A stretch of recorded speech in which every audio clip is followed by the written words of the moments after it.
कोणी असेल, बीड असेल. गोरगरिबांच्या कार्यक्रमात जायला लागतं. ज्यावेळेस आपण सामाजिक काम करतो, आपण राजकीय करत नाही, तर अपेक्षा असतात तिथपर्यंत जायलाच लागतं.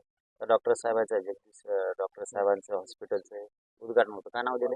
जीवन जीवन जीवन जीवन हॉस्पिटलचं उद्घाटन होतं. एवढं मोठं सुसज्ज हॉस्पिटल गोरगरिबांच्या सेवेत आता सुरू होतं. त्या कार्यक्रमासाठी आज परभणीला आलो. मराठा आरक्षणाचा विषय कुठेतरी थांबलेला दिसतोय. तुम्ही सातत्यानं त्यावर आंदोलन केलेलं आहे आणि इथून पुढे ते विषय कशा पद्धतीने रेटला जाईल? 25 फेब्रुवारीपर्यंत म्हणजे उद्याच्या मंगळवारपर्यंत देवेंद्र फडणवीस साहेब तीनही गॅजेट 100% लागू करतील. कारण आता आम्ही तिकडे डोळे लावून बघतोय 7 करोड मराठी ही वाट बघतोय त्यांची. आम्ही सज्ज झालो देवेंद्र फडणवीस साहेबांचं स्वागत करायसाठी. ते त्यांनी आता शिंदे समिती सुरू केली. 4 पैकी 2 मागण्या त्यातल्या तशा 8 होत्या. 8 पैकी 4 तातडीनं करतो म्हणून सांगितल्या. 4तल्या बी 2च घेतल्या. एक शिंदे साहेबांच्या समितीला मुदतवाढ दिली, पण ती काय पळा नाही. आणखीन काम सुरू नाही केलं, रेकॉर्ड शोधायला सुरुवात नाही. ते व्हायला पाहिजे, म्हणजे माणसाचे मन जिंकत असतील. ते मन जिंकायचं काम फडणवीस साहेबांनी केलं पाहिजे. आणि दुसरं 4 पैकी ज्या 2 घेतल्यात की हैदराबादचं घ्यायचे, सातारा संस्थाने बॉम्बे गव्हर्नमेंटचं त्यांनी घेतलं. तसं शिंदे समितीने घेतलेलं अभ्यासासाठी 7 महिन्यापूर्वी. आता सरकारला अभ्यास करायचा त्याच्यावर गरज नाही, कारण जो कायदा बनवते त्या समितीने किंवा त्या आयोगाने ते घेतलं पाहिजे. हे महत्वाचं असतं. तर ते त्यांनी घेतलेले 7 महिन्यापूर्वी. पण तरी बी ह्या मंगळवारी कालच्या होईल असं वाटलं होतं, पण नाही झालं. तर पुढच्या मंगळवारी म्हणजे 25 तारीख किती वाटतं, बहुतेक मागं पुढं होऊ शकतं तारखेचा आकार. पण पुढच्या मंगळवारी कॅबिनेटमध्ये 100% गॅजेट फडणवीस साहेब लावणार आणि आम्ही त्यांच्या स्वागतासाठी सज्ज. विश्वास आहे 100%. कारण त्यांनी हे 2 विषय घेतलेत. तर इतकं वेठीस गोरगरिबांच्या मराठ्यांच्या लेकराला धरणार नाहीत ते. आणि काय असतं माहिती आहे का, शेवटी जिथं भविष्य लेकरांना आजमावायचं असतं तिथं जात सत्ताधाऱ्यांना बघून नाही चालत किंवा त्यांना भेद नाही करता येत. आणि आम्हाला वाटतं की फडणवीस साहेब भेद नाही करणार, तिरस्कार बी नाही करणार, मराठ्यांच्या पोराला हिणवणार बी नाही आणि खुशीपणानं मराठ्यांच्या गोरगरिबांच्या लेकराकडं पोराकडं पोरीकडं बघणार नाही. या 25 फेब्रुवारीला 100% गॅजेट ते लागू करणार आणि 3 महिन्यांनी सगळ्या सोयींची अंमलबजावणी करणार. संतोष देशमुख खून प्रकरणानंतर ज्यावेळेस आता सुरेश धस आणि धनंजय मुंडे यांच्या भेटीची गोष्ट बाहेर आली, तर संपूर्ण मराठा समाजामध्ये जे आहे ते आता अविश्वास निर्माण झाला. प्रकरणाला न्याय मिळेल का, पुढे काय राहील? अविश्वास नसता झाला बरं का, पण काय असतं, भोळा समाज, सत्य आहे, खूप दयाळू आहे मराठा समाज आणि सरळ आहे. ते आपलं देतं विश्वास टाकून घेऊ माणूस चांगलं काम करतो. जसं की माझ्या गोरगरीब मराठ्यांनी माझ्यावरती विश्वास टाकला. मी 1 इंच सुद्धा मागं पुढं नाही सारखं.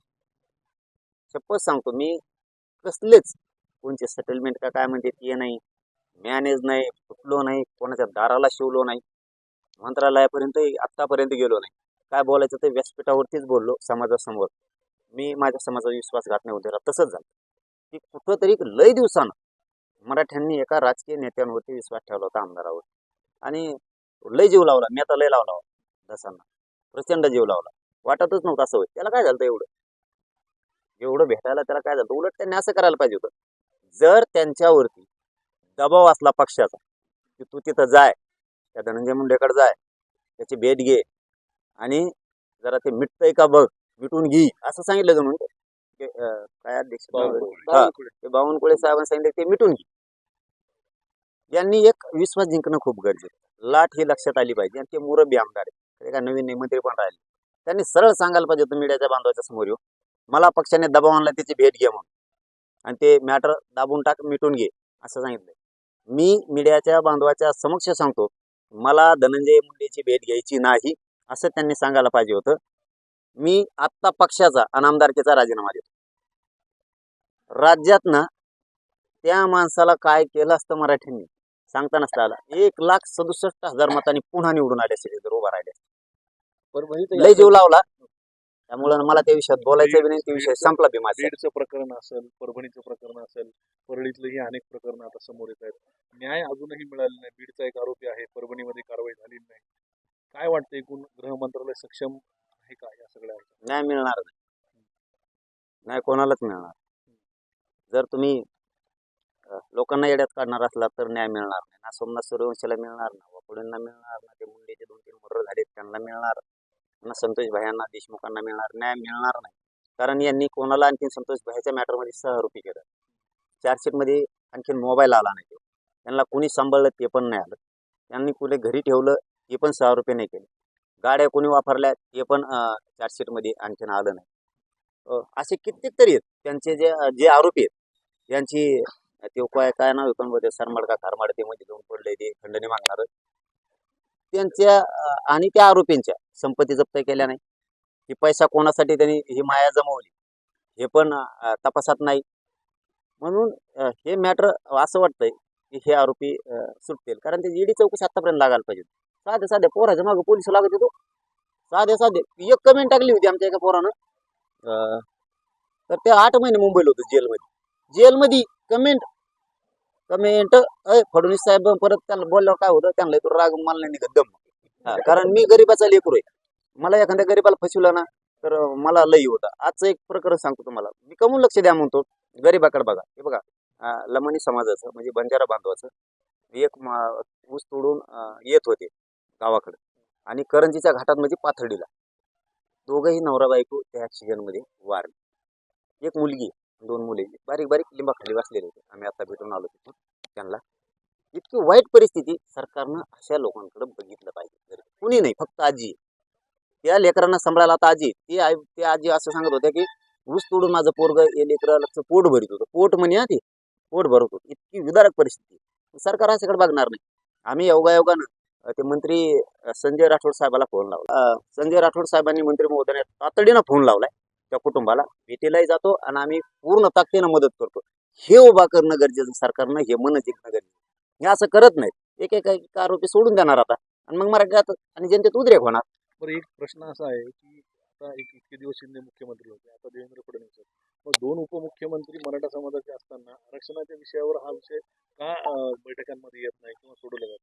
तसं नाही दादा, हे कासर आहे फडणवीस साहेब. मुख्यमंत्री असू द्या आणि उपमुख्यमंत्री असू द्या, नाही ते कुणी असं गावात नसतो एखादा सरपंच असतो आणि उपसरपंच सगळं कारभार आहे तिथं. तसं खेळ गेल्या वर्षी तेच होती, आता तेच, फक्त खांदे बदलले. पहिले तर नांगराला बघा, असं गावरान आमच्या खेड्यातही बघा नांगराचे खांदे बदले, दुपारून घेऊन दुपारून ठेव.